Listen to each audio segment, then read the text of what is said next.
Thank you, Business World, for having invited me here. It's been a great learning since morning. Unfortunately, I have to catch a flight a little later, so I think I'll spend just 5 to 7 minutes on this small presentation. I requested them to provide me this opportunity through a PPT because I think it will be faster, quicker, and also it will enable me to disseminate what we want to say. I'm standing here as a professor and a former dean of Business School of University of Hyderabad, where I still continue to be working, but on a special invitation from the government of Telangana, I joined the government a year back. And I chose this topic specifically because since morning we have been talking about business schools and what they do. And today I want to say that from a business background or a business school background and from a government which is very proactive, how did we introduce these managerial innovations? As I go through my PowerPoint presentation, you'll find that most of the actions were driven by managerial kind of innovations. Because higher education in India, like the minister in the morning said, there are so many issues which are concerned. But keeping them aside, how did we do it in the government of Telangana is what we want to share with you in this brief presentation. If you look at innovations and if you look at disruption, and come to disruption later, there are two kinds of innovations: sustaining innovations and disruptive innovations. Sustaining, which would not really lead to any major radical change, but disruptive would be like the Uberization.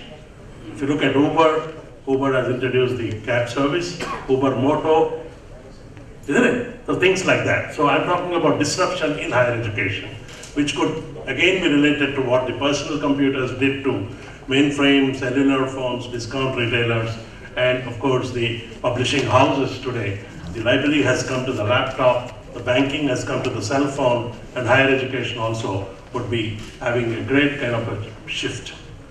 The 5 disruptive techniques in technologies in higher education, I am glad that some of the technology issues were discussed. Online learning, competency-based education, Internet of Things, virtual and augmented reality, and AR are going to be the 5 are being practiced already. If you look at a small example, I wanted to take up this case because it's a very small example. It's a very small organization created by Salman Khan in 2008. It produces short lessons on YouTube videos, and then it has 7,000 instructional videos, 31 million registered students, 1 million registered students across 100 countries. So it speaks volumes about what disruption can be done. And if you look at the Business World cover page last time, it featured Sonam Wangchuk, who came in 2009, came to limelight, and he's been bestowed the Rolex Award for Enterprise. And today he's talking about a 150 crore crowdfunding university where management schools run business and educational departments run schools, etc. It's a new model. Unfortunately, the power of the business schools and power of business leaders and business professors has not been really brought to the front. Many times I feel very sad when many people in the government, with whom I work every day, I work with the many principal secretaries to government, and when we give small suggestions to huge problems which are perceived as huge, they are really amazed that the solutions are very simple. So I think it's a real example that business schools can work with government very closely, and governments, if they are proactive, can learn a lot from business schools and professors like you. Just coming brief about Telangana. Telangana is the youngest state in the country. We are an educational hub. If you look at the universities, 6 traditional universities, national institutions, we have private universities, SIGFI being one of them, BITS Pilani, Hyderabad, Mahindra Tech, Geetham. We have the ISB, which is located in Hyderabad, and of course a lot of central universities. We started off last year when we took up this assignment. We sat down and we started to look at what is the innovation we should do. First of all, we found that the doctoral degrees which are being produced by the students, which are being studied or what are pursued, are really of not of a good quality. So we really took it up very seriously. We have automated all our universities.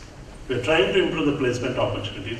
Not just each university working in isolation.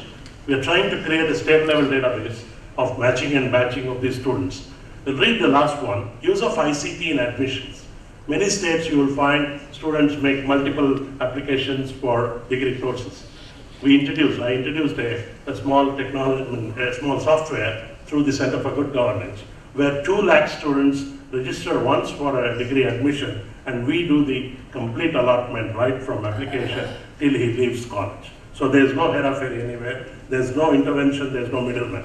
And this helps the rural people. And really, I must share, I meet a lot of people who have been benefited by this. They come to Hyderabad, they come and specifically meet me, parents especially, who said that had it not been for the dost, we coined it as dost, my child would not have come to Hyderabad, which is a dream for him, because his girl or boy needs to study in Hyderabad. But there is no opportunity for him to get an admission.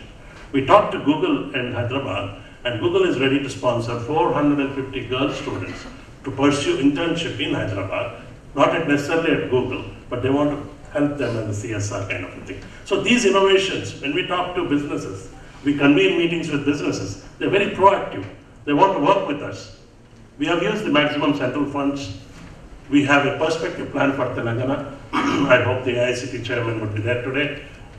He has gone on record that the only state in the country which has given a perspective plan which is topmost in the sense of being adopted by other states is the PPT from Telangana government. We said no more engineering colleges. We want to reduce the number of colleges. And believe me, if everything goes on well, by next year, 50 of the colleges we want to remove from this list of colleges. We have 212, and we are targeting 175 next year, and maybe 160 by the end of next year. We have biometric attendance, we have CC cameras installed, we have completely taken up the curriculum accreditation, we have called, in fact it was a forced initiative. Let me tell you, many professors in universities were reluctant to change the curriculum. We convened a statewide board of studies, and everybody protested. Board of studies is very unique. We said, we will create a statewide board of studies. And then we overnight changed the syllabus. It is going to be implemented from 2019. Lastly, we did a matching and batching of entrepreneurship, and we activated the ED cells, and then we are trying to increase the GER. Telangana is already 36.3 as compared to 25.3 all India. Increase female literacy. We are trying to look at better affirmative actions, provide access, and internationalization ranking, and all the entrance examinations from this year, we have completely gone online. We want to bridge this gap between academia and industry. We have great industry partners in Telangana. All the major sectors, verticals are being represented. We are starting an ecosystem, we're promoting ecosystem. We are setting up 11 incubators in campuses, setting up centers of excellence, and we just passed the prior establishment of private universities bill.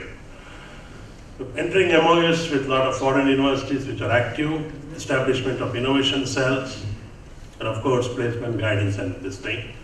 One more best practice, so to say, is green and energy audit, MOUs for digital establishment. And finally, we're working with TBIs, setting up of TBIs with the help of DST, etc. I'll quickly go through these last 2-3 slides and then wind up. We have established T-Hub. The government of Telangana, along with the IT and C department, has established T-Hub, which is a hands-on for engineering students, science, biology, whatever. People can come and try their ideas. It's a very open environment. For the building itself, you could see. I wanted to play a video, but because of shortage, paucity of time, it nurtures a startup ecosystem in Hyderabad to make the city the startup capital of India. Almost 500 it has touched incubators, alum startups around 250, and the phase 3 is getting constructed. We signed a platform. This is a very innovative idea. We signed with REC, a Government of India organization, for mentoring 30 universities, and we would be training 1,800 students in the area of climate change. 600 renewable projects were received, and we will select 30.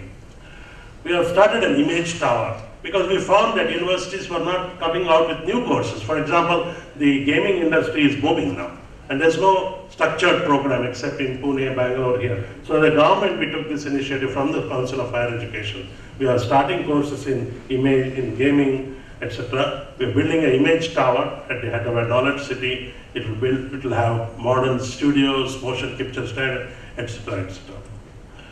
We started a new incubator for just women. Many times we find girl children, girl students, girls very shy to say that they have an innovative idea. And we completely dedicated Deepthi Raula. We got her from the US, and she's the CEO who is here spearheading the Women's Hub. I encourage some of you to look at this if you find time. This is a very innovative program, probably one of its first kind.